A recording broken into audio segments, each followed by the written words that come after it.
저는 엄마가 뿔났다 해서 이순재 선생님이 그 어떤 이쁘장한 할머니랑 데이트 요즘 하죠? 그런데 둘째 아들이라는 의사라는 아들놈이 나타나갖고 아버지의 그거를 아주 못을 받고 나갑니다. 그놈 이 세상에 나쁜 놈 중에 제일 나쁜 놈 중에 하나예요. 왜? 아버지는 감정이 필요 없다 이거야. 근데 나이를 먹을수록 감정이 더 애틋합니다. 나 강의 끝나고 나 끌어안는 할머니들 많아요. 막 끌어안고 젊은 30대 40대 아줌마들은 강의 듣고도 나 안 끌어안죠. 근데 60대 70대는 할머니 끌어안는단 말이에요. 누구 감정이 애틋한 거예요? 할머니 감정이 더 애틋한 거예요. 아니 나이를 먹어갖고 사랑하는 사람 만나갖고 기대고, 아까 어제 계속 제가 말씀드렸잖아요. 나이를 먹으면 유대관계가 아주 중요한 거예요. 남편이 없다, 친구가 없다, 너무너무 외로운 거야. 그런데 그 와중에 그 이쁘장 할머니랑 데이트를 하는데 그거를 반대하는 자식은 그 자식이에요. 그래서 여러분들 우리가 인생을 즐길 줄 알아야 돼요. 신부님, 내가 이번에 기적을 체험했다는 거야. 그럼 무슨 기적을 체험했냐니까, 내가 여기 이 평창의 생태마을에 오기 전까지는 감사라는 걸 몰랐대요. 근데 가만히 생각해 보니까 이 좋은 남편의 좋은 가정에 얼마나, 지금까지 살아 50이 넘었으니까 지금 살아온 것이 얼마나 감사한지 몰랐대. 그렇게 감사를 하고 웃기 시작하니까 몸이 덜 아프더래요. 그래갖고 병원에 갔는데 첫날 항암을 했는데, 항암을 하면 그렇게 토했대. 너무 아파갖고. 근데 첫날 항암을 했는데 안 토하더래요. 아프지도 않더래요. 그래서 참 신기했대요. 그 의사 선생님들 보고 맨날 나 죽으면 어떻게 하냐고 울었는데 의사 선생님들 보고 빵긋빵긋 웃었대 본인이. 그러니까 그냥 의사 선생님들 이상하다고, 저 맨날 울던 저 자매가 저렇게 웃느냐고. 이틀째 항암을 했는데 그때도 안 토하더래. 안 아프더래. 6일 동안 항암을 했는데 안 토하고 안 아프더래요. 그래갖고 항암하고 난 다음에 하루를 병원에서 쉬어야 되는데 바로 평창에 온 거야. 여기가 좋다고. 왜? 사람이요 감사하고 기쁘다 보면요 아픈 것도 없어지는 거예요. 짜증 부리고 신경질 부리면 병이 나한테 들어오거든요. 근데 내가 막 웃고 기쁘면요 병이 나가게 돼 있어요. 그래갖고 이제 우리 자매가 여기 있다가, 내가 여기 여름에는 사람이 너무 많이 오니까 좀 가 있으라고. 근데 얼마 전에 그 형제가 전화했어요. 신부님, 저 순천에 사는 누구입니다. 요즘 어떻게 됐느냐 그랬더니, 우리 마누라가요 얼마 전에 병원에 갔는데 암이 다 없어졌어요. 기적이지 기적. 감사하냐 감사하지 않느냐에 따라서 건강도 결정되는 거야. 노인이 사는 게 재미없는 이유를 아시나요? 그 이유는 바로 죽는 날만 기다리기 때문이라고 합니다. 나이 먹었다고 그저 하루하루 시간 가기만 기다리는 것만큼 처절하고 슬픈 삶이 어디 있을까요? 그래서 황창현 신부님께서는 말씀하십니다. 노인이 될수록 현관문을 박차고 무조건 밖으로 나가라고 말이죠. 나가서 원 없이 돌아다니다가 90 넘어서 더 이상 다닐 곳이 없을 정도로 지치고 지친 다음에 꼴까닥 가는 것이 최고의 인생이라고 하십니다. 요즘에는 개가 부모보다 귀한 대접을 받는 세상입니다. 영상 후반에 있는 쪼그려 앉아 흐느껴 오는 70대 할머니 사연과 노후에 혼자서도 행복하게 지내는 법도 함께 들으시면 좋겠습니다. 황창현 신부님의 행복 특강, 지금 바로 시작하겠습니다. 영상이 마음에 드신다면 구독, 좋아요, 알림 설정 부탁드립니다. 참예수님. 자, 이제 노년에 대해서 첫 번째 시간에 우리가 의학이 발달해서 우리가 현대 기계 문명 덕분에 안 죽는다고 말씀을 드렸어요. 우리 할머니들은 100살 사시고 저 뒤에 계신 젊은 분들은 120살 산다고 말씀을 드렸어요. 그러니까 이제는 인생을 설계를 보통 60 내지 70까지 설계를 하시는데 이제 설계를 바꾸셔야 됩니다.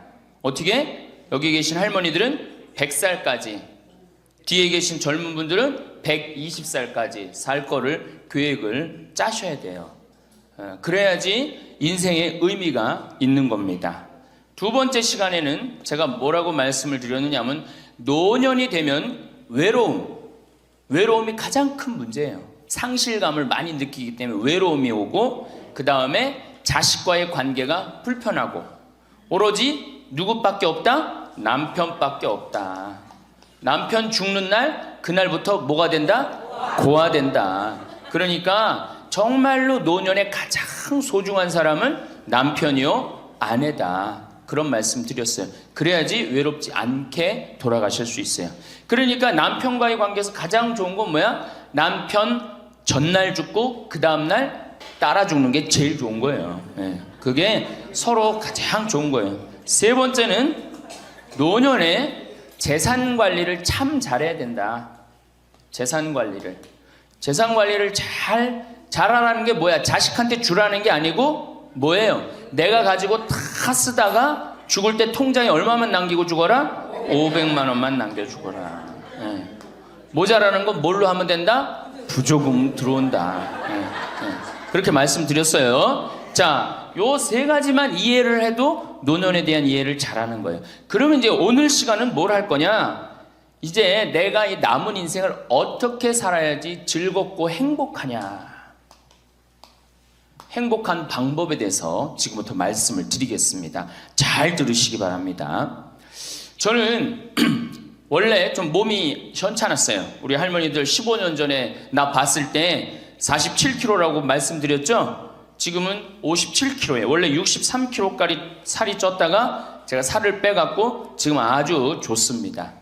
그런데 노년에 가장 두려운 게 뭐예요? 내가 쓰러질까봐, 내가 누워서 이 자리 이렇게 그냥 보존하고 그냥 누울까봐가 가장 두렵다는 거예요. 그런데 우리나라는 아직 그런 통계가 잘 안 나왔지만은 미국은 96%가 건강하게 산대요. 마지막 죽기 전 6개월, 1년 요 정도 고생을 하고 대부분이 96%가 건강하게 산다는 거예요. 그러니까 우리 할머니들이 제일 신경 써야 되는 게 이제 뭐야? 건강이야. 그러니까 첫 번째 운동해라. 우리 할머니들 수영장 다니세요. 수영장. 그 할머니들 그 안양에 그 시립 수영장 있죠? 네. 거기 가면 할머니들은 또 깎아줘요. 그래서 어떤 시립 수영장 27,000원 한 달에, 안양은 내가 보기엔 한 33,000원에서 한 3만 원? 그래, 맞아. 3만 원밖에 안 해. 수영장 한 달 내내 다니는 게 3만 원이면 생각해봐. 이게 많은 돈이에요, 적은 돈이에요? 어떤 할머니한테 많고 어떤 할머니한테 적은 돈이죠. 그런데 쉬운 방법이 있어요. 오늘 집에 가서 어떻게? 은행에 들르라니까. 네, 오늘 은행에 들러갖고 어떻게? 바로 집을 잡히는 거예요. 그래갖고 한 달에 100만 원씩 받는 영모기지론 하면은 한 달에 3만 원. 적은 돈이에요, 많은 돈이에요? 적은 돈이에요. 그러면은 아마 일주일에 3번 가는 걸로 내가 알고 있어요. 일주일에 3번 가면은 가서 수영하라는 게 아니에요, 할머니들. 어떻게? 수영장에서 걸어갔다가 걸어오기만 해도 이게 절대 들어눕지 않는다는 거예요. 근육이 얼마나 이게 풀어지는 운동인지 몰라요. 그래서 수영하라는 거예요. 또 좋은 건 뭐야? 춤추라는 거예요. 춤. 어저께 시부님하고 얘기를 하다 보니까 이제 점점 이 어르신 성경대학을 많은 프로그램을 하겠다고 그러시더라고요. 그래, 춤추는 거 좋은 거예요. 나이 먹어서 춤추는 거 굉장히 좋은 거예요. 그 다음에 그것도 안 되면 스트레칭. 그 현영의 S라인 그 테이프 하나 사다가 똑같이 해라는 게 아니에요. 비슷하게만 해도 몸이 굉장히 좋다는 거예요. 문제는 안 움직이는 게 문제예요. 안 움직이는 게. 그러고 난 다음에 걷기 운동. 묵주 하나 들고 거기 안양천 내려가고 어떻게? 잘 꾸며놨잖아요, 이제는. 안양천 왔다 갔다만 해도 그게 건강에 좋은 거예요. 괜히. 3단 받쳐요? 그래. 그러면은 한 3번 왔다 가고 9단 해갖고 마지막 집 가는 길 1단 해갖고 10단 받치면 딱 좋은 거지. 보통 5단 받치는데 한 25분 정도 걸리잖아요. 그러니까 이게 걷는 운동이 굉장히 중요해요. 제가 우리 할머니들을 위해 강의를 하기 위해서 읽은 책인데 여기에 아주 재미난 글이 나와요. 잘 들어보세요. 91살인, 자 여기 91살 손 들어보세요. 없죠? 90살 넘은 분들? 91살인 에드워드의 예를 들어보자.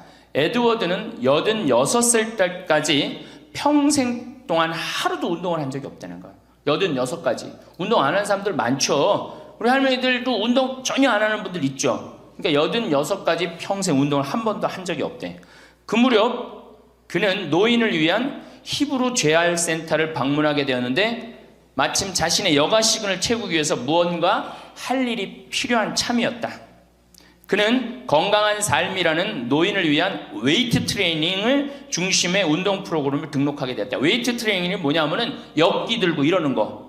그런 거예요. 할머니 얘도 나와요. 할머니 얘도. 86살 먹은 할머니 얘도 나오는데 어쨌든 비록 그는 말초신경 장애로 인해서 다리 감각을 많이 상실한 심각한 상태였어. 99이면 생각해봐. 다리도 쩔뚝거리고 걷고 그렇겠죠? 그러니까 말초신경이 다 무너진 상태야. 일주일에 3번씩 다리 밀기 하는 거 있어요. 다리 밀기 하는 거, 무릎 뻗기, 다리 구부리기, 그 다음에 가슴 밀기, 이걸 기구 운동을 한 거야. 그러니까 그 웨이트 트레이닝을 한 거죠. 그는 다리 통증이 있어서 다리 밀기 기구는 한 번에 한 다리씩만 했어. 2다리를 못하고 한 다리씩만 했어. 남들이 보면 바보 같았겠죠. 그는 몇 살이든지 더 강해지고 더 좋아질 수 있어요. 운동을 시작하면서 기분이 좋아졌고 강해졌어요 라고 이야기합니다. 일단 시작하면 활력으로 가득 차게 될 것입니다. 웨이트 트레이닝으로 걷는 게 많이 나아졌고 기분도 더 좋아지고 잠도 더 잘 자고 식사도 더 잘하게 되었습니다. 운동을 시작하고 인생이 달라졌다는 거예요. 91살에. 생각해봐. 91살이면 뭐 기다리는 때야? 이제 관에 들어갈 것만 기다리는 때라고 생각하잖아요. 그렇지 않다는 거예요. 죽을 때까지 사람 몸은 단련하면 건강해진다는 거예요. 이 할아버지 얘기 보세요. 그는 노인치고 너무 넓어진 가슴 덕분에 최근 한 행사를 위해서 새로 옷을 구입해야만 했다. 무슨 얘기냐? 웨이트 트레이닝을 하니까 91살에 어떻게 됐어? 가슴이 넓어져 갖고 기본에 입던 양복을 못 입고 새로 샀다는 거야. 91살에.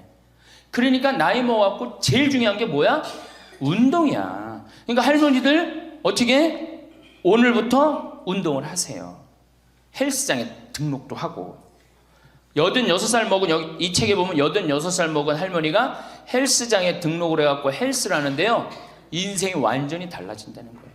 춤도 추고. 그러니까 우리 할머니들 어떻게? 수영장, 춤, 스트레칭, 걷기. 돈 없으면 걷기. 돈 없으면 걷기. 돈 좀 있으면 수영장. 집 하나 잡히면은 헬스장 등록할 수 있는 거예요. 그래서 건강처럼 우리 인생에 좋은 게 없어요. 이런 걸 해다가 죽어야지 꼴까닥 죽는 거예요.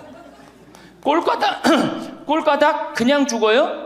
절대 그냥 꼴까닥 죽지 않아요. 아무것도 안 하면은. 근데 이걸 계속 하다 보면 마지막에는 근력이 다 떨어질 때는 그냥 일본에서 그래요. 팽팽하게 산다는 거. 고무줄을 한번 생각해봐. 고무줄 쫙 늘어뜨려. 굉장히 팽팽하죠? 어느 순간에 이게 다 되면 어떻게 돼? 딱 끊어진다 그래. 그래서 일본에는 고무줄처럼 팽팽하게 살다가 죽을 땐 탁 끊어져서 죽듯이 그렇게 죽지 않은 운동이 있어요. 일본도. 그러니까 나는 우리나라는 무슨 운동? 꼴까닥 운동. 꼴까닥 운동을 난 하고 싶어요. 꼴까닥 죽고 싶으면 수영도 하고 춤도 추고 스트레칭도 하고 걷기도 하고 헬스도 하라는 거예요. 체조 좋죠. 그래서 우리 할머니들 노년의 가장 행복의 첫 번째 조건이 뭐다? 운동을 해라. 다리를 끌고 다닐 수 있으면 끌고 다닐 수 있을 때까지 끌고 다녀야 돼요. 성당 어떻게 평일 미사 열심히 나가세요. 얼마나 중요해요. 지금 내 이제 하느님한테 곧 갈 때 아니야. 그러니까 하느님한테 잘 보여야 돼, 안 잘 보여야 돼? 그렇죠? 그럼 평일 미사, 주일 미사 말할 것도 없고. 가능한 한 며느리하고 사는 할머니들은 가능한 한 어떻게? 집을 벼주는 게 며느리를 위해서 좋은 거예요. 관계도 좋아져요. 자꾸 보면 관계가 나빠지는데 가끔 보면 좋아지게 돼 있어요. 그리고 이런 노인 어르신 성경대학 나와서 전심도 해결하고 들어가고 1박 2일 이렇게 나온 며느리 얼마나 좋겠어. 그렇죠? 예. 자, 두 번째.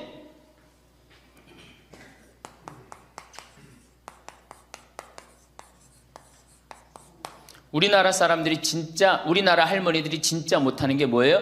봉사예요. 미국은 노인이 3,300만인데 대부분이 봉사활동을 한다는 거예요. 심지어는 봉사활동 단체에 등록된 인원이 4천만 명이라는 거예요. 인원은 3,300만 명인데 등록된 인원은 4천만 명이라는 거. 한 군데만 봉사한다는 거 아니죠. 두 군데, 세 군데 봉사한다는 거예요.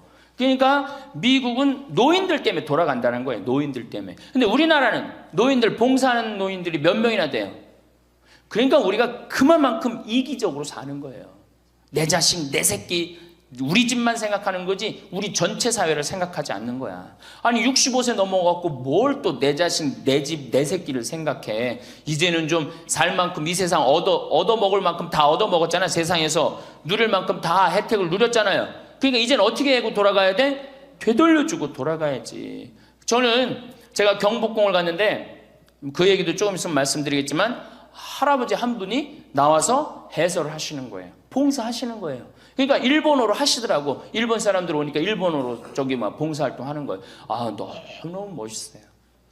그러니까 우리 할머니들도 내가 봉사활동, 독일은 할머니들이 이 인형 눈 붙여갖고 3천만 달러를 모았어요. 3천만 달러면 300억이야. 눈 붙여갖고 어떻게? 우리는 눈 붙여갖고 돈 모으면 어떻게? 손자 용돈 주죠? 아프리카에 병원 짓는데 기부했어요. 그러니까 노년이 돼갖고 얼마나 의미 있게 살 수 있어. 봉사활동 할 수 있는 거. 그러니까 우리 할머니들 봉사활동 하십시오. 이 우리나라 그제도 말씀드렸지만 자식한테 매달려서 자식 걱정하는 게 70%가 넘어요. 그러니까 이제는 뭐 하셔요? 봉사활동 하세요. 봉사활동. 성당에서도 나와갖고 주보 접기, 뭐 할 일 얼마나 많아. 청소하기, 성당 꽃밭 가꾸기.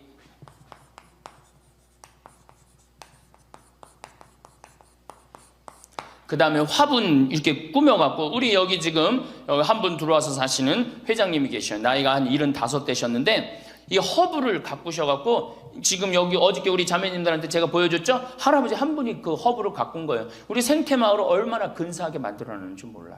그러니까 우리 할머니들 분갈이도 배우고, 꽃도 키우는 것도 배워갖고, 허브 키우는 것도 배워갖고, 성당에 화분도 착 이쁘게 해놓고, 시간 너무너무 많은데 뭐 할 거야, 그 많은 시간. 뒷방에 쪼그리고 앉아갖고 대동아 전쟁부터 인생 복귀하고 앉아있는 시간, 그 시간이 있느니 뭐 하는 게 나아? 봉사활동하는 게 나아요. 그래서 화분도 키우고 꽃도 키워갖고 성당 계단 올라가는 것도 놓고, 그게 얼마나 할 일이 많어. 원망하고 자식이 난 냉면 언제 큰아들이 사줄래나 둘째 아들이 사줄래나 막내딸이 사줄래나 그런 거 원망이나 하지 마시고. 세 번째, 일을 놓지 말아라.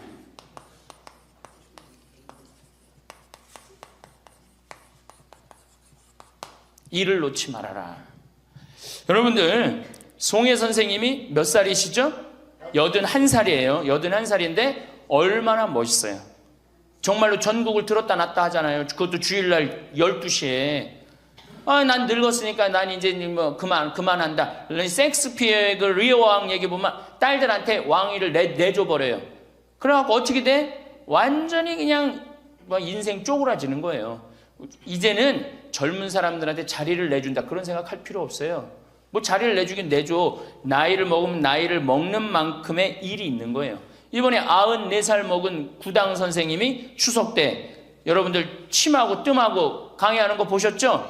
얼마나 멋있어요. 난 늙었으니까 이제 안 한다. 나이를 먹으면 먹을수록 경험이 쌓이는 거예요. 그걸 왜 포기를 합니까? 저는 그 일본의 할아버지들 보면은 95, 96 된 할아버지들도 회사 출근하고 일 다 운영해요.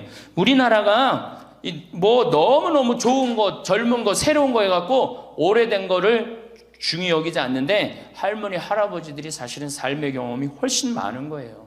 그 일을 놓으면 그게 다 없어지는 거예요. 그 구당 선생님이 하신 얘기가 있어요. 예전에는 혼자 알고 죽었다는 거예요. 혼자. 그래서 그게 한 사람한테만 전해져갖고 비법이라는 거, 비법. 근데 의술이라는 게 비법이 어디냐는 거야. 모든 사람이 다 알고 다 나아지는 게 좋은 거지. 너무 멋있는 생각 같아요. 그러니까 이제까지 살아온 경험을 어떻게 나눠주는 게 중요해요. 그래서 학교를 다녀야 돼. 그런 걸 체계화하기 위해서 60부터 63살까지 4년 동안 학교 다녀야지 노인 자격증을 줘야 돼. 그냥 나이 먹는다고 나이 먹는 게 아니에요. 제대로 먹어야지, 제대로. 그러니까 절대 일을 놓지 말아라. 이번에 중국 북경올림픽에서 자원봉사자 최고령이 몇 살이야? 103살의 최고령 봉사자예요. 103살짜리가 자원봉사 했어요, 이번에. 그 할아버지가. 정말로 나이는 뭐에 불과해? 숫자에 불과한 거, 이제는. 나이는 숫자에 불과한 거예요. 그러니까 우리 할머니도 어떻게? 일을 놓지 말아라. 신부님, 우리가 해는 일이 뭐가 있어요? 할 일 많아요. 호스피스도 있고, 주위에, 내가 그 평택에 있을 때 마리아 할머니가 있었는데, 86이었어요. 그때. 그 동방 재활원 있었어요. 그 중증 장애자. 거기 가고 밥 먹여주고, 씻겨주고, 그거를 매일 가서 하는 거예요. 너무 멋있더라고, 그 할머니. 지금 이제 어떻게 됐는지 몰라. 이제 나이가 96, 거의 100살 됐을 텐데, 아마 안 돌아가셨을지도 몰라. 그렇게 건강하게 사셨다면은 안 돌아가셨을 거예요. 그러니까 할 일은 곳곳에 있다. 할 일은. 그러니까 뭐를 놓지 말아라? 일을 놓지 말아라. 바쁘죠? 네 번째, 내가 제일 중요하게 여기는 거, 공부해라.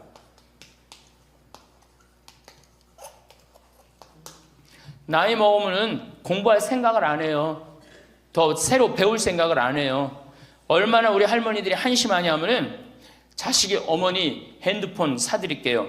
핸드폰을 사줬어. 그러면 기능을 배워야 될 거 아니야. 이게 복잡하고 골치 아프다고 기능 안 배우고 1번 큰아들, 2번 작은아들, 3번 막내딸 땡!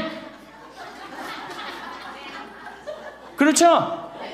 아니 이거 강의 시간에 핸드폰 안 울리게 하려면 진동으로 하는 방법도 배우고 진동 푸는 방법도 배우고 그 다음에 또 저 신부님 정말로 강의 너무너무 재밌네. 한번 사진도 찍어야 되겠다. 그럼 사진도 쫙 찍고 나하고 좀 내 핸드폰에 신부님 딱 사진도 좀 찍어놓고 이래야 되는데 우린 배울 생각을 해야 안 해요? 생전 안 해. 1번 큰아들, 2번 작은아들, 3번 막내딸 땡이야 땡. 메시지 보내는 법도 좀 배우고 그래갖고 그냥 자식들한테 맨날 전화하고 그러지 말고 자식이 뭐 하는지도 모르는데 맨날 전화하지 말고 메시지 보내갖고 얘야 오늘 날이 참 덥단다. 더운데 건강 조심해라. 엄마가 얼마나 멋있어요. 그러니까 안 배우고 짜증을 자꾸 내. 얘 이렇게 복잡한 게 이런 게 어딨냐. 아이고 이거 내가 관둬라. 이래 그냥 짜증을 자꾸 배. 무식하면 자꾸 짜증을 부리고 성질을 부리게 돼 있어요. 그러니까 신부님 늙어서 자꾸 이렇게 가르쳐달라 저렇게 가르쳐달라 창피하다고. 시대가 얼마나 빨라요. 안 배우고 못 살아요. 안 배우고. 저도 배우는데요. 저도 우리 직원들한테 컴퓨터 모르면 전화해갖고 야 이게 어떻게 되는 거냐. 이걸 어떻게 이 그림을 집어넣어야 되는 거냐. 그래갖고 신부님 제가 컴퓨터 그대로 켜놓을 테니까 따라하세요. 그러면은 따라해요. 그래. 야 이게 뭐냐. 그러면서 배우는 거예요. 시대가 빨리 변하기 때문에 어떻게 배울 수밖에 없어요. 얼마나 빨리 변하느냐면은 지난 1000년은 지난 100년에 빠른 만큼 변해요. 지난 100년 동안 빠른 거는 지난 10년에 빠른 거하고 똑같아요. 지난 10년은 어떻게? 지난 1년에 변한 것처럼 지금은 3개월에 한 번씩 업그레이드 된다는 거예요. 그런데 안 배우면 어떻게 하려고? 안 배우면. 신부님 이젠 살 만큼 살았고 머리 복잡합니다. 뭘 배웁니까? 그냥 이러다 살다 죽지. 그럼 뭐하러 살아 죽지 그냥. 사는 나는 사는 것 같이 살다가 죽어야 될 거 아니에요. 운동도 하고 봉사도 하고 일도 놓지 말고 공부도 하고 그리고 살아야 되는 거예요.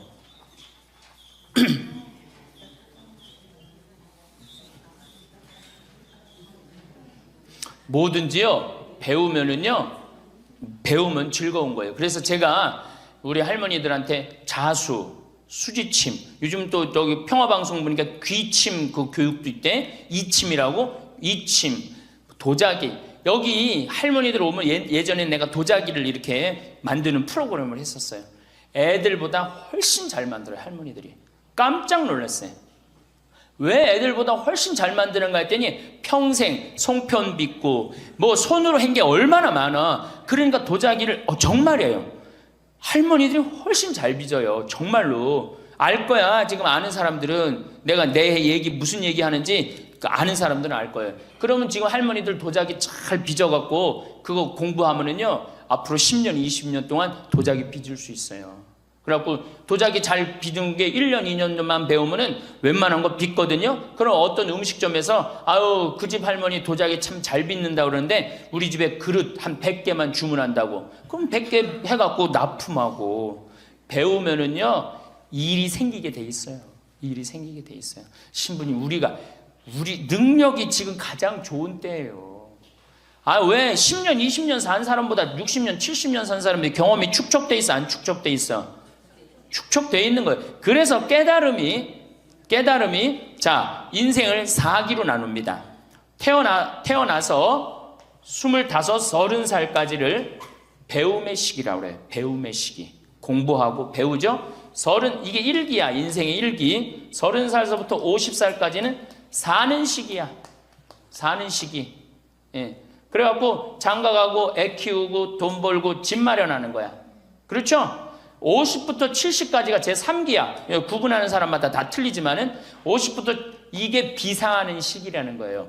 이때 배움은 이때는 멋모르고 배우잖아. 이때는 삶의 경험이 다 축적돼 있잖아요. 그리고 이때 배우면요 그 배움의 깊이가 틀려진다는 거예요.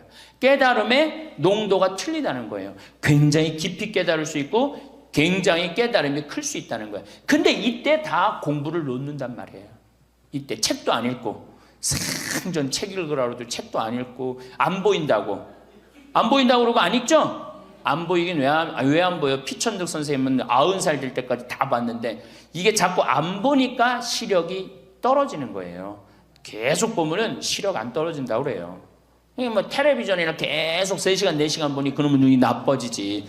뭐 하늘만큼 땅만큼 너는 내 운명 춘자네 경사났네 이런 거나 보고 있으니까 시력이 나빠지지.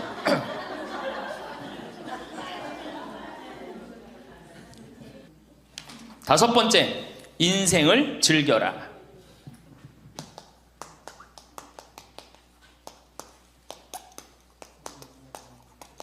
저는 엄마가 뿔났다 해서 이순재 선생님이 그 어떤 이쁘장한 할머니랑 데이트 요즘 하죠? 그런데 둘째 아들이라는 의사라는 아들놈이 나타나갖고 아버지의 그거를 아주 못을 받고 나갑니다. 그놈 이 세상에 나쁜 놈 중에 제일 나쁜 놈 중에 하나예요. 왜? 아버지는 감정이 필요 없다 이거야. 근데 나이를 먹을수록 감정이 더 애틋합니다. 나 강의 끝나고 나 끌어안는 할머니들 많아요. 막 끌어안고 젊은 30대 40대 아줌마들은 강의 듣고도 나 안 끌어안죠. 근데 60대 70대는 할머니 끌어안는단 말이에요. 누구 감정이 애틋한 거예요? 할머니 감정이 더 애틋한 거예요. 아니 나이를 먹어갖고 사랑하는 사람 만나갖고 기대고 어제 계속 제가 말씀드렸잖아요. 나이를 먹으면 유대관계가 아주 중요한 거예요. 남편이 없다, 친구가 없다, 너무너무 외로운 거야. 그런데 그 와중에 그 이쁘장한 할머니랑 데이트를 하는데 그거를 반대하는 자식은 그 자식이에요. 그래서 여러분들 우리가 인생을 즐길 줄 알아야 돼요. 우리 할머니들 경복궁 자 전철 타면은 전철비 공짜 아니야? 공짜죠? 경복궁 입장료 공짜 아니야? 공짜죠? 공짜예요. 65세 넘으면은. 자 보세요. 야 오늘은 내가 왕비처럼 대왕 대비마마가 되고 싶다. 노인 어르신 성경대학 같은 반 우리 도시락 싸들고 가자. 가면은요 그 얼마나 궁이 이뻐. 그럼 다 설명도 해줘. 그 뒤에 부용정이라는 데 가봐. 얼마나 그 정원이야. 왕실의 정원이에요. 내가 세계 여러 나라 정원 다녔지만 우리나라 정원처럼 우리나라 궁의 정원처럼 자연스럽고 아름다운 데는 없어요. 다 다른 데는 꾸며놓고 정말로 편안하지 않아. 근데 거기 이렇게 산책을 하다 보면요 그냥 너무너무 좋다. 특히 이제 단풍 들 때 가봐요. 정말 기가 막히지. 그러니까 경복궁. 오늘은 우리 경복궁 가자. 경복궁 가갖고 하루 점심 먹고 내일은 창덕궁. 모레는 어르신 성경대학이니까 어르신 성경대학교 가고 다음 날은 3일 돌아다녔으니까 피곤하니까 하루 집에서 쉬고 다음 날은 덕수궁. 그 다음에 또 내가 할머니들한테 많이 청하는 거는 박물관에 많이 다니시라는 거예요. 이거 다 배움하고 다 연결돼 있는 거야. 박물관에 가보세요. 내가 그동안 우리나라를 느끼지 못했던 걸 박물관 가면 국립박물관 가봐. 모든 걸 다 느낄 수 있어요. 그 다음에 여기저기 뭐 삼성 에버랜드 거기 있는데 희원이라는 데 가봐요. 얼마나 잘 꾸며놨는지. 그러니까 바빠. 경복궁 다녀야지, 박물관 다녀야지, 헬스 다녀야지, 수영 다녀야 되지. 어때요? 싸울 시간이 어디 있어 며느리하고. 없어요. 집안에 신부님 이거 하려면 돈 많이 들 텐데 돈 거의 안 들어요. 또 돈 든다 하더라도 어떻게 하면 돼? 오늘 집에 가갖고 잡히면 돼. 그래서 잘 생각해 보세요. 내가 운동 다니고 봉사 다니고 일하고 공부하고 경복궁 다니고 박물관 다니면은 아파서 누울 시간 있어요 없어요? 없어요. 아파서 누울 시간 없어요. 그리고 자식하고 부닥칠 시간 있어요 없어요? 없어요. 원망할 시간 있어요 없어요? 내가 바빠 죽겠는데 누구 지금 원망해. 내가 지금 바쁜데. 그래서 누가 필요한 거야? 남편이 필요한 거야. 같이 다닐 남편. 만약에 남편이 다니기 싫다 그럼 친구가 아주 중요한 거예요. 같이 다닐 수 있는. 그래서 자식보다 손자보다 더 중요한 건 누구야? 이렇게 얘기해도 집에 가면 또 자식 용돈 달래, 손자 용돈 달래 거기다 주지. 좋은 친구 이 라면 냉면 같이 안 사 먹어. 참 이 벽을 어떻게 깨야 되는지. 그래서 학교를 다녀야 돼. 4년제 학교를 졸업해야지. 자격증을 주고 안 다니면 못 살게 해줘야 돼. 6번째, 감사하라.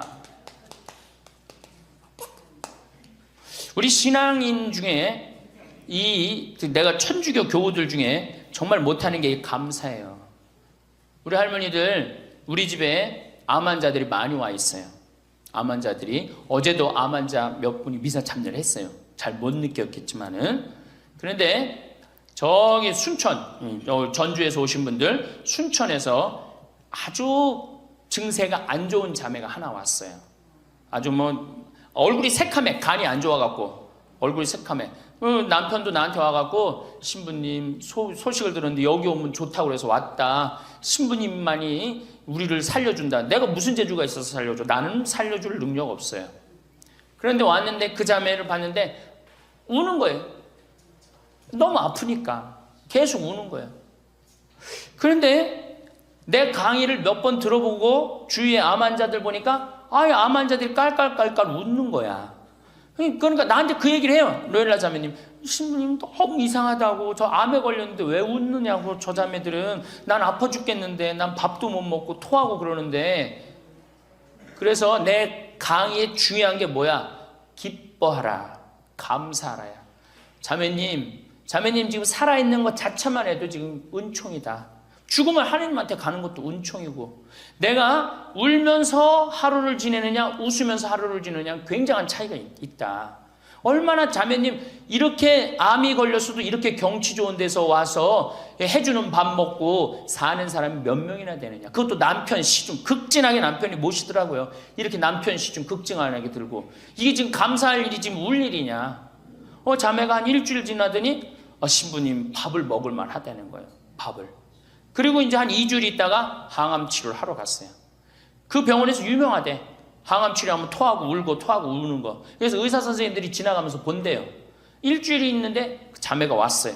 자매가 와서 나한테 이제 한 1시간 동안 얘기를 했어요. 신부님, 내가 이번에 기적을 체험했다는 거예요. 무슨 기적을 체험했냐니까, 내가 여기 이 평창의 생태마을에 오기 전까지는 감사라는 걸 몰랐대요. 근데 가만히 생각해 보니까 이 좋은 남편의 좋은 가정에 얼마나 지금까지 살아 50이 넘었으니까 지금 살아온 것이 얼마나 감사한지 몰랐대. 그렇게 감사를 하고 웃기 시작하니까 몸이 덜 아프더래요. 그래갖고 병원에 갔는데 첫날 항암을 했는데 항암을 하면 그렇게 토했대. 너무 아파갖고. 근데 첫날 항암을 했는데 안 토하더래요. 아프지도 않더래요. 그래서 참 신기했대요. 그 의사 선생님들 보고 맨날 나 죽으면 어떻게 하냐고 울었는데 의사 선생님들 보고 빵긋빵긋 웃었대 본인이. 그러니까 그냥 의사 선생님들이 이상하다고. 저 맨날 울던 저 자매가 저렇게 웃느냐고. 이틀째 항암을 했는데 그때도 안 토하더래. 안 아프더래. 6일 동안 항암을 했는데 안 토하고 안 아프더래요. 그래갖고 항암하고 난 다음에 하루를 병원에서 쉬어야 되는데 바로 평창에 온 거야. 여기가 좋다고. 왜? 사람이요 감사하고 기쁘다 보면요 아픈 것도 없어지는 거예요.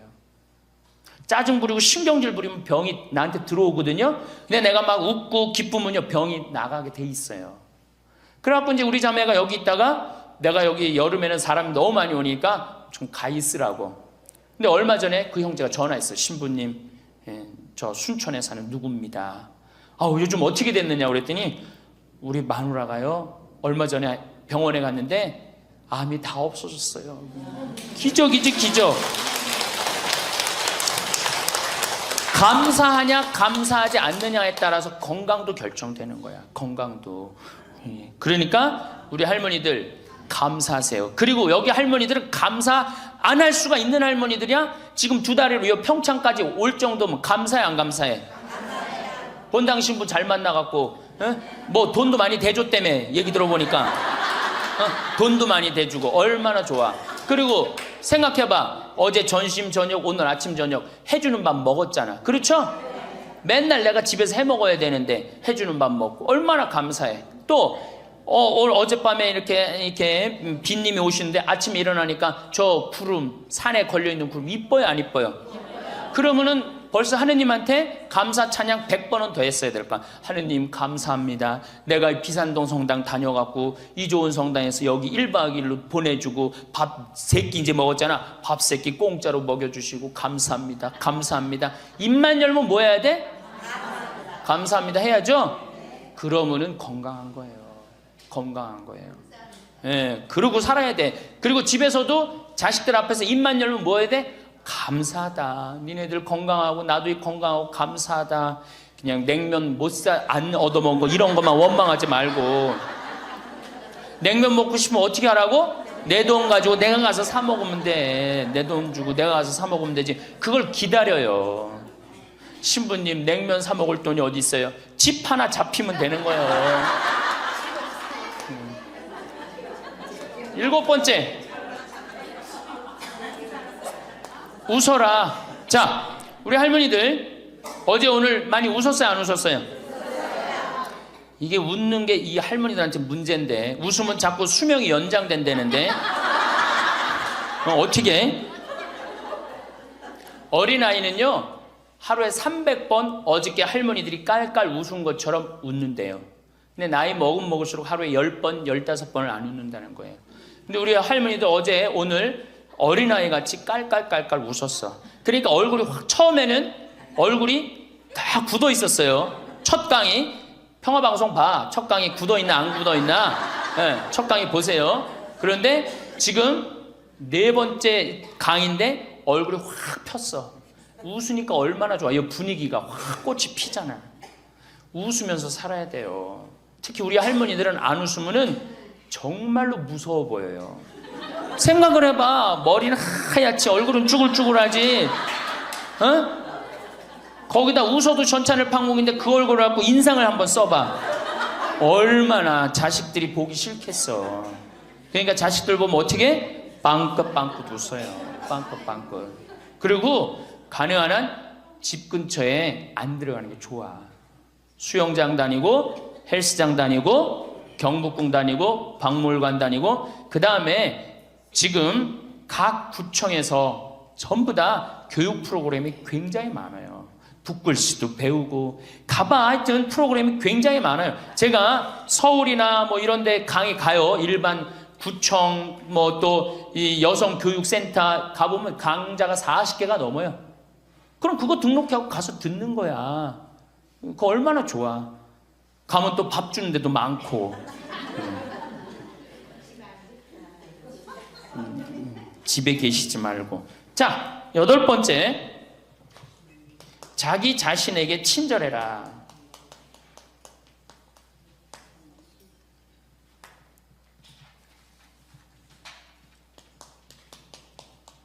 제가 이거 가장 중요하게 여기는 겁니다. 자기 자신에게 친절해라. 우리 할머니들 이제 내가 늙었으니까 이제 소용없다. 이제 뭐 난 늙었으니까 이제 뭐 부귀영화도 필요 없다. 그냥 밥 세 끼만 먹고 산다. 이러지 마세요. 지금처럼 소중한 순간이 없어요. 죽기 전에 가장 행복하게 죽어야지 천당 가는 거예요. 자, 아들이 어머니 제가 갈비 사드리니까 갈비 먹으러 갑시다. 그러면은 할머니들이 얘야 경제도 어려운데 갈비는 무슨 갈비냐, 그냥 집에서 김치찌개나 먹자. 이 할머니 바보 멍텅구리 할머니예요. 아들이 갈비 사준다면 어떻게 해야 돼? 방에 들어가고 바로 빨간 거 입술에 바르고 가방 들고 따라 나가야 돼요. 응? 그리고 체하 갖고 집에 들어와서 약을 먹는 한이 있더라도 아들한테 뭐라고 그래야 돼? 내가 아들 잘 만나갖고 호강한다. 고맙다. 고맙다. 어디 갔어? 고맙다. 응? 감사하다. 정말로 내가 너 때문에 호강한다. 나같이 이렇게 호강하는 노인네가 우리 동네는 없다. 이렇게 얘기하면은 다음에 아들이 어떻게 해? 또 사드리고 싶어요. 그런데 만약에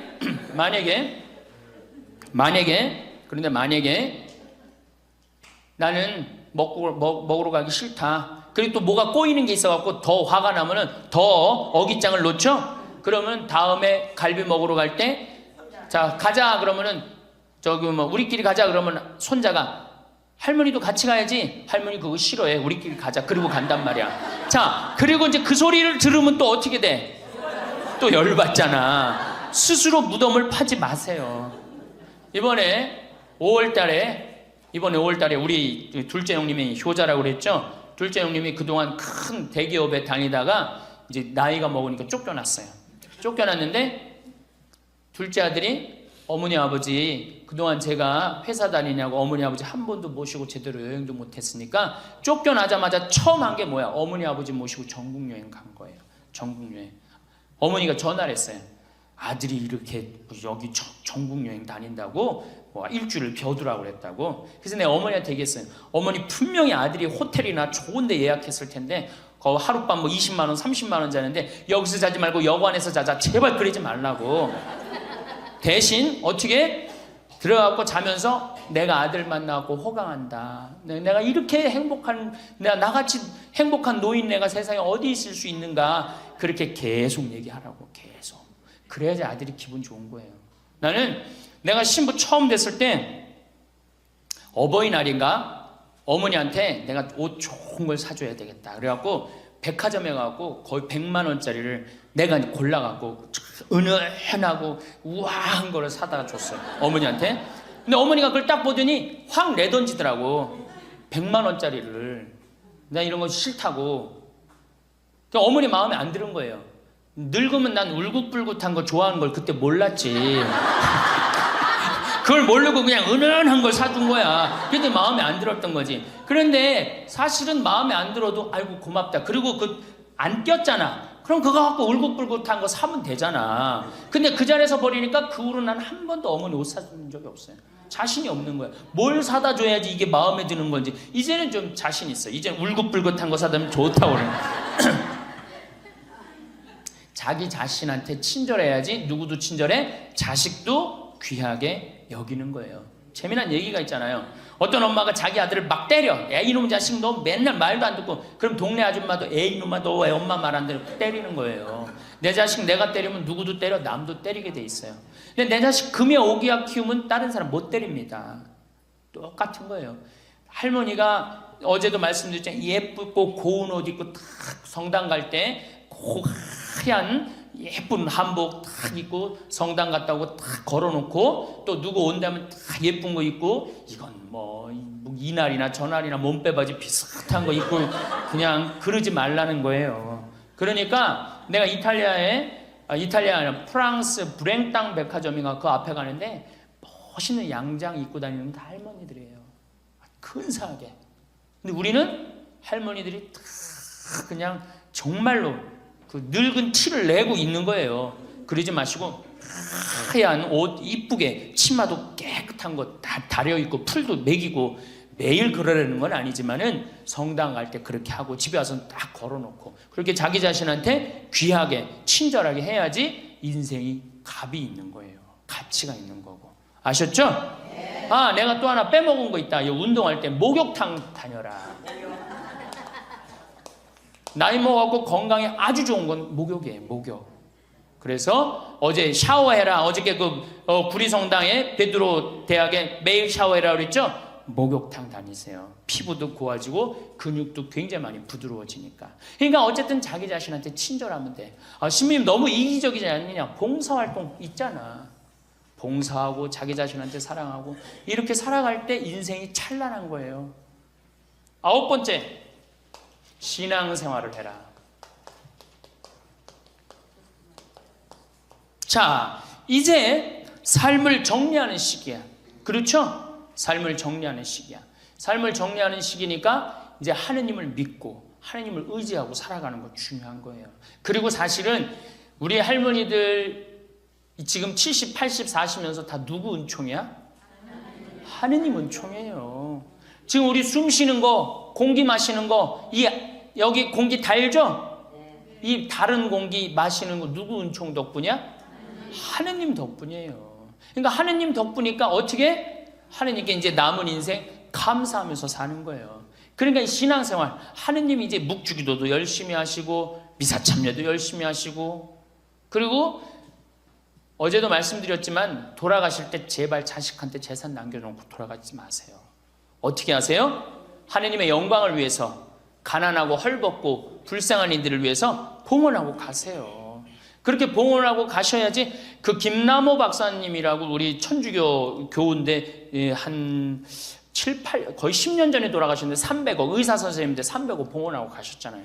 저는 그 선생님이 살아생전에도 대단하셨지만은 돌아가시면서도 너무 훌륭하게 돌아가신 거예요. 자식한테 재산 하나 더 물려준다고 그래봤자 그거 갖고 싸우기나 하고 감사하지도 않아. 10번째, 10번째, 세계 평화를 위해 기도해라. 너무 대단한 얘기를 해죠. 세계 평화를 위해 기도해라.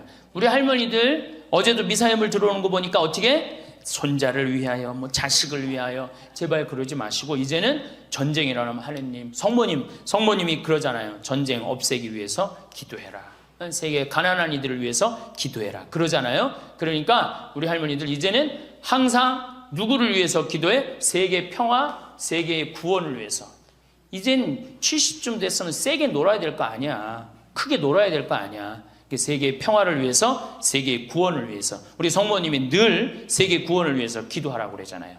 그리고 우리 신부들 위해서 기도하고. 그러니까 기도를 적어놔. 1번, 이거 방송에 누구 이름 하면 안 된다고 그러네? 본당 신부 위해서. 2번, 세계 구원을 위해서. 3번, 사제들을 위해서. 4번, 기억하고 싶은 사람들 많잖아. 부모님을 위해서. 5번, 자식들을 위해서. 6번, 대통령 똑똑해지라고 기도하고. 이렇게 기도해놓고 아침부터 일어나고 딱 기도 지향을 두고 기도를 해두면요, 얼마나 자신이 소중한 사람이고 중요한 일을 한다는 걸 안다는 거예요. 우리 할머니들, 자, 다시 한번, 이거 다 기억 못하겠지만, 뭐 해라? 운동해라. 뭐 해라? 봉사해라. 뭐 해라? 일을 놓지 말아라. 뭐 해라?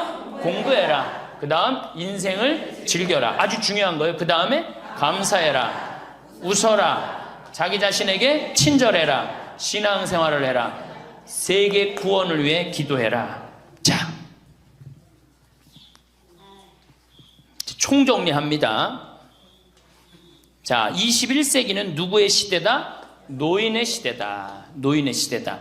의술이 발달해갖고 이제는 보통 100년을 산다. 100년을 사니까 우리 할머니도 앞으로도 30년, 20년 남아있다. 30년, 20년 남아있는데 외롭고 쓸쓸하게 살면 안 된다. 그래서 누가 필요하다? 친구가 필요하다.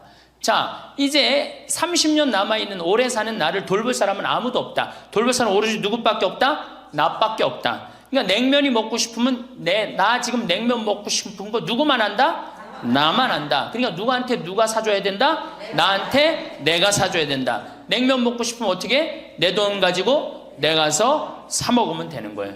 그래갖고 돈 있는 대로 다 쓰다가 죽을 땐 통장에 얼마만 남겨놓고 죽어라? 500만 원만 남겨놓고 죽어라. 그리고 돈을 쓰면 돌아다니게 돼 있고 움직이게 돼 있어요. 그렇죠? 그리고 죽을 땐 어떻게 죽어라? 꼴까닥 죽어라. 이것만 외우면은 할머니들 외롭지 않게 사실 거예요. 그러니까 어르신 성경대학 끝까지 다니시고 늘 즐겁게 사시고 그리고 자식이 없다 이렇게 생각을 하셔야지 며느리가 스트레스 안 받는 거예요. 며느리 이거 챙겨나고 저거 챙겨나고 뭐 섭섭하고 뭐 기억하고 이거 있으면 며느리 못 살아요. 우리 어머니 바빠갖고 며느리가 있는지도 없는지도 모르고 살아. 그럼 며느리가 얼마나 엄마가 좋겠어, 시어머니가. 안 그래요?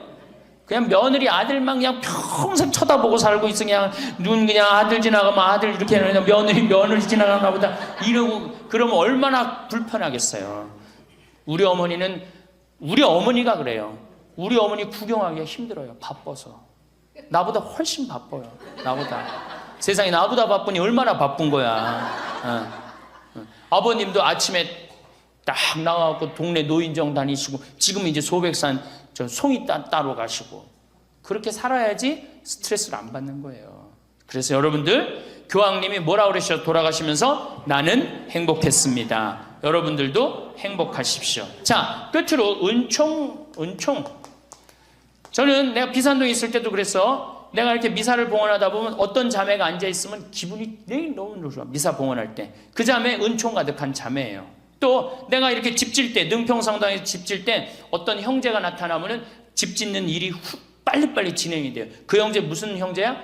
은총 가득한 형제. 남에게 기쁨을 주는 사람이 은총 가득한 사람이에요. 그러니까 우리 할머니들은 은총 가득하고 행복한 삶을 사시기를 바라겠습니다. 감사합니다. 대부분의 부모는 내 자식을 잘 키우고 싶어 희생과 헌신을 해가며 키웁니다. 우리 어릴 때를 생각해보면 먹고 사는 것은 조금 힘들었어도 스스로 잘 자랐던 것 같은데 부모 노릇이 정말 힘든 것 같습니다. 오늘은 자식들에 대해 고민이 있으신 분들이 들으시면 좋을 내용이 담겨 있습니다. 최근에 아는 지인에게서 연락이 왔습니다. 남편이 속 썩이는 건 애초에 남이라 그렇구나 하고 넘기겠지만 자식에게 드는 배신감은 어디다 말도 못하고 마음을 터놓고 얘기를 하면 나중에 흉이 돼서 돌아오고 속 썩이는 남편이지만 자식들을 보고 여태껏 살아왔으며 그 자식들 먹이려고 본인 입에 넣을 것도 안 넣고 자식을 나눠 먹이며 키웠는데 그럼에도 다 큰 자식들이 엄마의 고생도 몰라주고 자기들 살 궁리만 한다는 하소연이었습니다. 다들 말을 안 해서 그렇지 과연 자식에게 서운함을 느끼는 부모가 한둘일까요? 지인들끼리 만나면 남편 흉은 2시간이 넘도록 보면서 자식에 대해서는 자랑이 줄을 잇습니다. 자식은 부모의 또 다른 자신이기 때문에 자식의 영광은 자신의 영광이고 자식의 흉은 곧 자신의 흉이 되니 드러내지 않을 뿐입니다. 오늘은 설사 자식에게 업신여김을 받아도 부모는 자식을 미워하지 못한다라고 말한 소포클레스의 명언과 함께 부모를 업신여기는 자식과 노후의 부모의 슬기로운 대처법은 어떤 것인가에 대해 얘기해 보겠습니다. 어느 할머니의 글을 읽어드리겠습니다. 이 글은 현대의 우리들의 자화상인지도 모르겠습니다. 70대 할머니의 사연입니다. 한적한 산골마을 마산댁 앞마당에 한가히 졸고 있는 개를 바라보며 증산댁은 지난 여름을 떠올린다. 머지않아 아들로부터 서울 집으로 올라오라는 연락이 올 것을 생각하니 마음이 편치 않다. 동네 사람들은 남의 속도 모르고 내가 아들 집에 다녀오면 큰 호강이라도 받다가 내려온 줄로 알고 있다.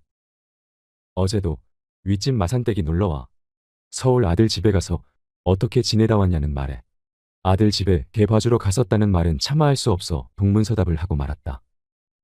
평소에는 전화도 없던 아들 내외는 휴가를 간다거나 해외여행을 떠날 때면 어김없이 증산댁 전화는 아침 저녁도 있고 울려댄다. 아들 집에 도착하면 며느리는 시어미에게 개 돌보기 교육을 시킨다.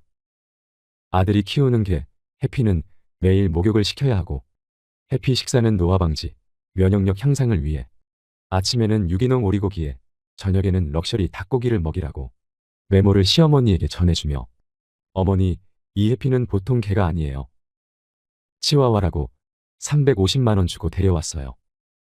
저보다 동호 씨가 해피를 더 사랑해요. 우리 없는 동안 신경 좀 써주세요. 저녁에는 공원에 나가 산책을 꼭 시켜야 해요. 허참, 어쩌다 어미에게 용돈 10만 원 보내주는 것은 벌벌 떨면서 개새끼가 뭐라고 쇠고기에 오리고기냐며 증산댁은 못마땅해 한다. 아들 내외는 결혼한 지 8년이 지나도록 손주도 낳지 않고 개새끼를 제 새끼 돌보듯이 온갖 정성을 들인다. 아파트 현관 앞에 개를 태우고 다니는 유모차를 보면서 증산댁은 다시는 아들 집에 오지 않겠다고 다짐을 한 것은 여러 해 전이다. 해질녘에 공원 넓은 잔디밭은 개들의 운동장으로 변한다. 개들은 뛰어놀고 젊은 여인들은 벤치에 앉아 수다를 떨면서 자기 집 개를 자랑하느라 시간 가는 줄 모른다. 어떤 젊은 부부는 자기들 개를 펫호텔에 맡기고 휴가를 떠날 예정이라며 개가 눈치도 빠르고 너무너무 영특하다고 자랑을 늘어놓는다. 공원 벤치에 앉아 수다를 떠는 여인네를 바라보던 노인이 긴 한숨을 내쉬며 푸념 섞인 목소리로 증산댁에게 말을 건다. 저 여자들이 부모보다 개한테 더 잘하는 이유가 뭐야? 나는 무슨 팔자가 개만도 못한겨. 요즘 개값이 얼마나 비싼지 아셔요? 비싼들 부모보다 비싼겨. 제 부모는 자장면에 여인숙에서 잠재우고 개새끼는 유기농 오리고기나 쇠고기에 호텔에서 잠재우는 세상이구먼요. 제 놈들 이만치 살게 해놓은 게 누군데 나이든 어미아비를 개만도 못하게 대하고 부모는 개만도 못하대요. 부모는 식구 중에 순번이 맨 꼴찌라고 하잖요. 농촌에서 보신용으로 기르던 개들이 서울에서는 상전 대접을 받는 세상이라며 서산으로 지는 해를 바라보는 노인의 눈가에는 애환이 서린다. 경산에서 올라왔다는 노인은 자식이 고생 접고 농토를 정리하여 서울로 와서 편히 지내라는 유혹에 논밭을 모두 팔아 아파트를 마련해주고 아들네 집으로 들어와 살아보니 일상은 개 돌보미로 변했고 아침 저녁으로 얻어먹는 밥맛은 소태를 씹는 맛이란다. 고향을 떠나온 것을 후회하는 경산댁은 증산댁 손을 잡고는 절대로 고향을 떠나지 말라는 말을 남기고 자리에서 일어난다. 내일 봐요. 저도 우리 집 개 목욕시킬 시간이구먼요. 집에 도착하니 전화벨이 요동을 친다. 엄마 여기 하와이야. 엄마 해피 산책하고 목욕시켰어? 밥도 잘 먹고 잘 놀아. 오늘 아침에는 유기농 오리고기 먹였지. 엄마 내 말 잘 들리지? 요즘 해피가 컨디션이 안 좋으니까 해피방에 에어컨은 26도로 맞춰서 꼭 켜줘. 해피는 큰 소리 치면 경계해. 어미 안부는 묻지도 않고 해피를 먼저 찾는 아들의 음성이 타인처럼 들려온다. 지난 여름 기억이 떠오른다. 해피가 몸살이라며 오밤중에 며느리는 잠든 아들을 깨워 허둥지둥 해피를 차에 태워 동물병원으로 달려갔다. 와서는 하는 말이 해피가 영양실조에 운동 부족이라며 안타까워했다. 그런데 어미가 속이 불편하다는 말을 했을 때 엄마는 과식을 해서 그렇다고 핀잔을 주고는 날이 밝으면 동네 병원에 가보라며 퉁명스럽게 말했다. 자동차를 타고 출근하는 아들 내외를 바라보며 증산댁은 소리친다. 뭘 과식을 하니 먹은 건 찬밥에 김치밖에 없다. 개 팔자가 상팔자라며 증산댁은 푸념을 늘어놓는다. 내가 노년에 이 꼴 보려고 힘들게 흙 파서 자식을 키운겨. 요즘 공원이나 산책길을 걸어가면서 가슴을 친다. 온 세상이 사람이 귀한 게 아니라 개가 상위 대우를 받는 것을 본다. 동네 젊은 여인들은 저마다 개 한 마리씩 끌어안고 엄마가 어쩌고 저쩌고 떠들며 희희낙낙하며 간다. 그뿐이랴. 남녀노소 온통 개 끌고 안고 다니는 진풍경이 가관이다. 언제부터 이 세상이 사람이 아닌 개가 귀한 대접을 받는 세상으로 변했단 말인가. 아이를 안고 손주들 손잡고 산책하는 아름다운 모습은 이젠 사라져간 것인가. 개탄스럽다. 인간의 존귀함을 깨우치자. 세상이 개판이다. 언제부터인가 세상이 사람이 아닌 개가 부모보다 귀한 대접을 받는 세상으로 변했다고 말하는 경로당 할머니의 푸념입니다. 자녀는 모두 출가회인이라고 생각해야 마음이 편합니다. 어버이날 꽃 한 송이로 만족하듯 마음의 약간의 욕망도 비워야 노년을 홀가분하게 살 수 있습니다. 평소 자식들이 애완견을 기르는데 수십만 원 낭비하면서 한 달에 고작 10만 원 용돈을 주면서 유세 떨고 해외여행 간다고 집에 와서 애완견을 돌봐달라는 자식이 있더라도 자식들의 사정이 그렇구나 하고 마음을 편안히 하여야 합니다. 세상이 많이 변한 만큼 편안하게 받아들이고 세월의 흐름에 적응하도록 슬기를 모아야겠습니다. 부모에게 기대지 말고 자식에게 의지하지 않는 홀로서기가 필요합니다. 가족이라서 도와주고 싶은 자발적인 마음과 가족이기에 도와줘야만 되는 의무적인 부담은 본질적으로 다릅니다. 지금부터라도 자식이 늙은 나를 봉양하길 기대하지 말고 내가 죽을 때까지 나를 책임질 것이라는 마음가짐을 가져야 합니다. 자녀는 자녀의 삶이 있고 나는 나의 삶이 있습니다. 부모로서 자녀를 잘 양육할 의무도 있지만 자신의 삶도 돌보면서 자녀를 키웠다면 좋았을 텐데 하는 아쉬움에 눈물 흘리지 않으려면 언젠가는 내 품에서 떠나가는 자녀를 하나의 독립된 인격체로 인정하세요. 그리고 사랑의 대가를 기대하며 내가 준 만큼 받기를 기대하지 마세요. 자녀에게 맞춘 초점을 나에게 두세요. 내가 행복하면 자녀의 말로 상처받지 않을 겁니다. 지금이라도 자녀를 향한 시선을 거두고 자신이 진정 좋아하는 것을 찾아보시고 나의 삶을 시작하시길 추천합니다. 전생에서의 원수가 자식으로 태어난다라는 말을 들어보신 적이 있나요? 부모와 자식 사이에는 4가지 인연이 있다고 합니다. 첫째는 은혜를 갚는 인연이고, 둘째는 원한을 갚는 인연이며, 셋째는 빚을 갚는 인연이고, 넷째는 빚을 되찾는 인연입니다. 첫째로 은혜를 갚는 인연이란 부모와 자식에게 전생에 큰 은혜가 있어 그 은혜를 갚기 위해 금생의 자식으로 태어나 생전에 부모가 기뻐하도록 극진히 봉양하는 것입니다. 나아가 국가 사회에 이바지하고 백성에게 혜택을 끼쳐 청사의 이름을 남김으로써 천하 후세 사람들로 하여금 그 사람을 흠모하면서 그 부모까지 존경하도록 훌륭한 도덕을 닦기도 합니다. 역사 속의 수많은 충신과 효자가 그러합니다. 두 번째로 원한을 갚는 인연이란 부모가 자식에게 전생의 원한을 사서 그걸 갚기 위해 자식으로 태어나는 것이라고 합니다. 작게는 부모 마음을 거스르고 크게는 화가 부모에게 미치게 하며 살아생전에는 맛있고 따뜻한 봉양을 올리지 않고 죽은 뒤에도 모욕을 당하게 합니다. 세 번째로 빚을 갚는 인연이란 자식이 전생의 부모에게 진 재산상의 빚을 갚으려고 태어난 경우입니다. 진 빚이 많으면 평생토록 뼈 빠지게 일에 받들어 모시지만 빚이 적으면 잘 봉양하다가 덜어 중간에 그만두기도 합니다. 예컨대 힘들여 공부하여 부귀공명을 조금 얻는가 싶더니 그만 요절한다든지 사업이 잘 되어 재산 좀 모으다가 죽는 수도 있습니다. 네 번째로 빚을 되찾는 인연이란 부모가 자식에게 전생의 재산상의 빚을 진 까닭에 그 빚을 받으려고 태어난 경우입니다. 빚이 적으면 생활비나 학비를 들여 가르치고 혼수 장만하여 결혼시켜 이제 자립하고 사회활동을 할 만하니 그만 수명이 다 해버리는 것입니다. 또 빚이 많으면 집안 재산을 탕진하고 폐가망신까지 시킨다고 합니다. 그런데 세상 사람들은 조금만 어려운 재난을 당하면 하늘을 원망하거나 사람을 탓하기 일쑤입니다. 콩 심은 데 콩 나고 팥 심은 데 팥 나는 줄을 알아야 합니다. 가라지를 심고 밀을 거두고자 하거나 피를 씨 뿌리고 벼를 거둘 생각은 말아야 합니다. 이 글을 읽으니 자식 생각도 나고 시골에 계신 부모님도 생각납니다. 부모님과 나라는 존재는 세상에 태어나면서 떨어질 수 없는 관계이자 가족의 구성원으로 살아가야만 하는 숙명입니다. 숙명은 태어나면서 정해진 순리로 바꿀 수 없는 그대로 순응하면서 받아들여야 합니다. 요즘 시대가 많이 변해서 부모님과 떨어져 사는 1인 세대가 많아지고 있으며 부모님께 효도라는 말이 무색할 정도로 먼 것으로 생각하는 사람들이 많이 있을 것입니다.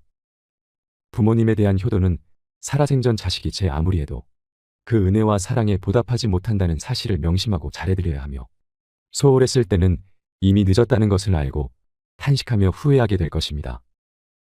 부모 사랑을 느낄 수 있는 글을 읽어드리겠습니다. 어느 부모님이 자식에게 보낸 편지입니다. 내 사랑하는 아들 딸들아. 언젠가 우리가 늙어 약하고 지저분해지거든 인내를 가지고 우리를 이해해다오. 늙어서 우리가 음식을 흘리면서 먹거나 옷을 더럽히고 옷도 잘 입지 못하게 되면 내가 어렸을 적 우리가 먹이고 입혔던 그 시간들을 떠올리면서 미안하지만 우리의 모습을 조금만 참고 받아다오. 늙어서 우리가 말을 할 때 했던 말을 하고 또 하더라도 말하는 중간에 못하게 하지 말고 끝까지 들어주면 좋겠다. 네가 어렸을 때 좋아하고 듣고 싶어 했던 이야기를 네가 잠이 들 때까지 셀 수 없이 되풀이하면서 들려주지 않았니? 훗날에 혹시 우리가 목욕하는 것을 싫어하면 우리를 너무 부끄럽게 하거나 나무라지는 말아다오. 수없이 핑계를 대면서 목욕을 하지 않으려고 도망치던 너의 옛 시절의 모습을 기억하고 있니? 너에게 얼마나 많은 것을 가르쳐 주었는지 아느냐?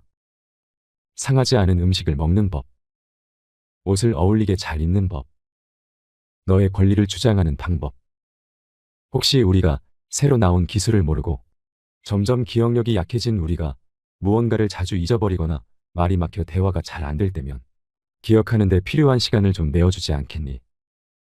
그래도 혹시 우리가 기억을 못 해내더라도 너무 염려하지는 말아다오. 왜냐하면 그때 우리에게 가장 소중한 것은 너와의 대화가 아니라 우리가 너와 함께 있다는 것이고 우리의 말을 들어주는 너가 있다는 것이 중요하기 때문이란다.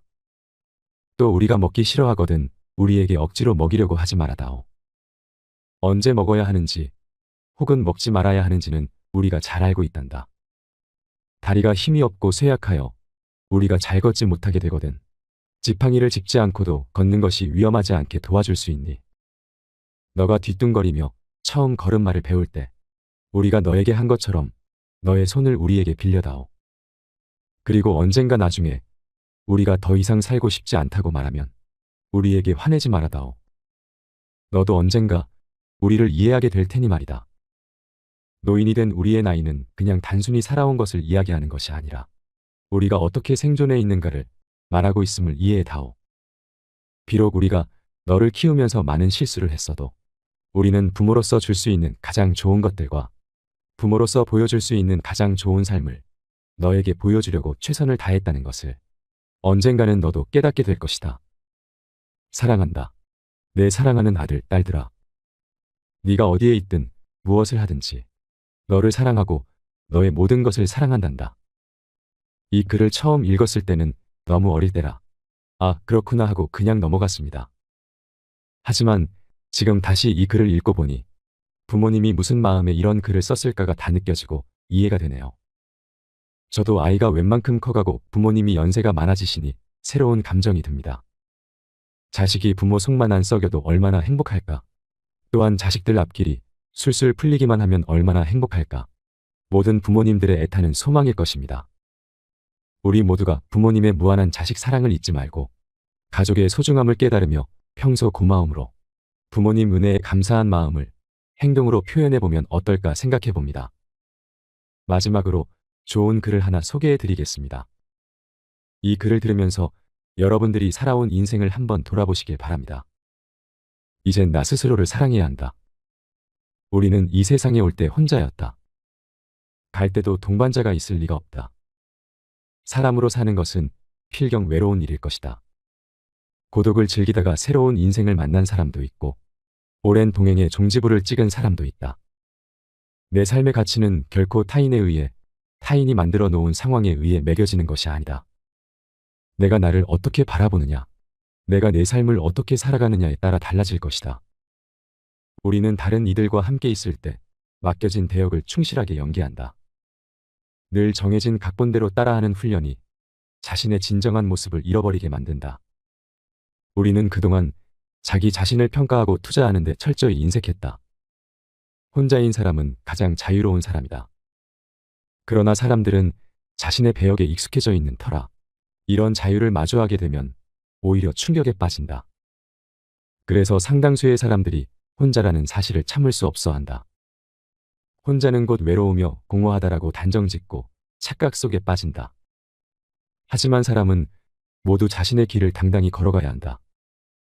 이젠 자식도 배우자도 일상의 삶에서 잠시 내려놓고 그들만큼이나 사랑한 열정을 오래 잊고 지냈던 나 자신과의 사랑을 위해 사용해 보기로 하자.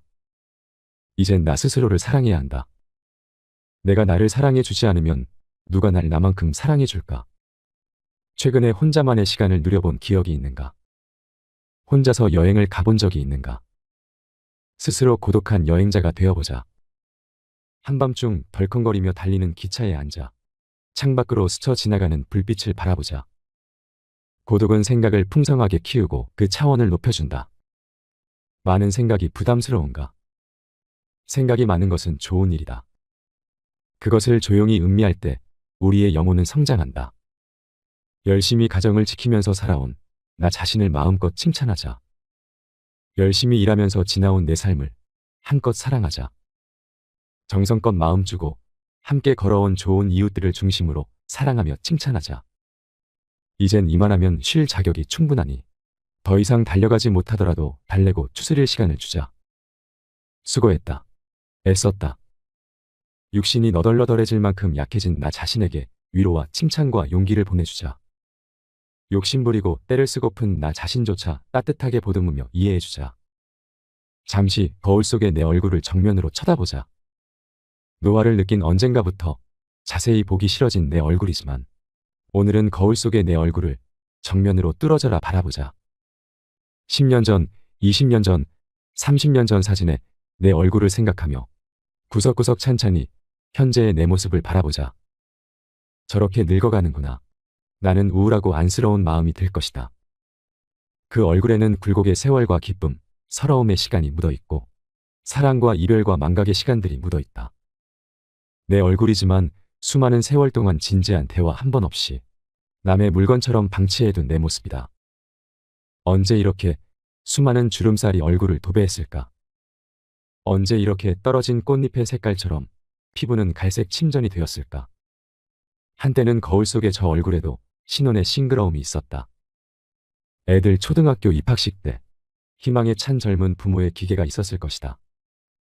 경제적 궁핍함에 힘든 세월 속에서도 꿋꿋이 웃음을 잃지 않던 얼굴이었고 애들의 교육 문제로 일희일비하던 극성스런 부모의 얼굴이었다.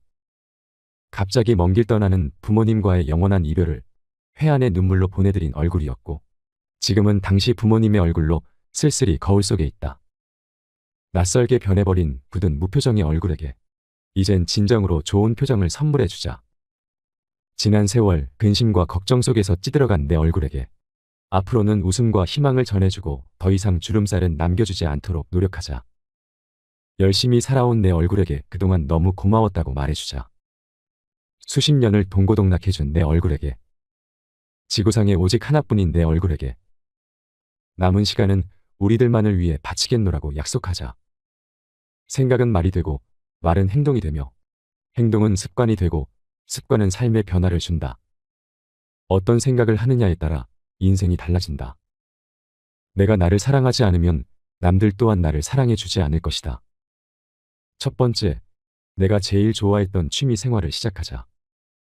두 번째, 내가 진짜 가보고 싶은 여행지로 훌쩍 떠나자. 세 번째, 신발은 지금까지 신었던 가격보다 좀 비싼 걸로 투자하자. 네 번째, 마음을 터놓을 수 있는 친구에게 당장 전화해보자. 다섯 번째, 아직 용서해주지 않았던 사람이 있다면 가슴을 열고 용서해주자. 그러면 내가 편해진다. 여섯 번째, 거리가 멀더라도 맛집으로 이름난 식당을 찾아 나 자신에게 음식 선물을 해주자. 일곱 번째, 매일 아침 눈을 뜨는 순간 나는 사랑받기 위해 태어난 사람이고 지금 이 순간이 가장 행복한 사람이라고 외치자. 이 글을 읽은 모든 사람이 과거에 어떻게 살았던 지금 당장부터 행복했으면 한다. 거울 속의 낯선 나를 이젠 진정 사랑하는 대상으로 친하게 지내며 먼 훗날 영원한 안식 여행을 떠날 때 너와 나, 우리는 행복한 삶을 살았다고 말할 수 있었으면 얼마나 좋을까. 여러분, 오늘부터는 내가 먼저 내 얼굴을 사랑해라고 말하고 바로 행동을 했으면 합니다. 나를 업신여기지 말고 위대하고 또 위대한 소중하고 귀한 사람이 당신임을 잊지 말고 살았으면 합니다. 우리는 지구상 하나뿐인 내 얼굴을 사랑해야 합니다. 왜냐하면 한평생 희노애락을 같이 경험하며 살아온 얼굴이니까요. 늙기 전에 인생을 즐기세요. 아주 오래 살 것처럼 행동하면 어리석은 것입니다. 걷지도 못할 때까지 기다리다가 인생을 후회하지 말고 몸이 허락하는 한 가보고 싶은 곳을 여행하세요. 혹시 병들더라도 겁먹거나 걱정하지 마세요. 태어나서 늙고 병들고 죽는 것은 누구에게나 오는 것이기 때문입니다. 몸은 의사에게 맡기고 목숨은 하늘에 맡기고 마음은 스스로 책임져야 합니다. 자식들이나 손자에 관한 일은 눈으로 보고 귀로 듣기만 하고 입은 꼭 다무세요. 자신이 자신을 최고로 여기고 자신을 대접하며 살고 생로병사에 순응하며 살아가세요. 머물 듯 하는 것이 세월입니다. 이상으로 책틀맨이었습니다. 오늘도 함께 해주셔서 감사드립니다.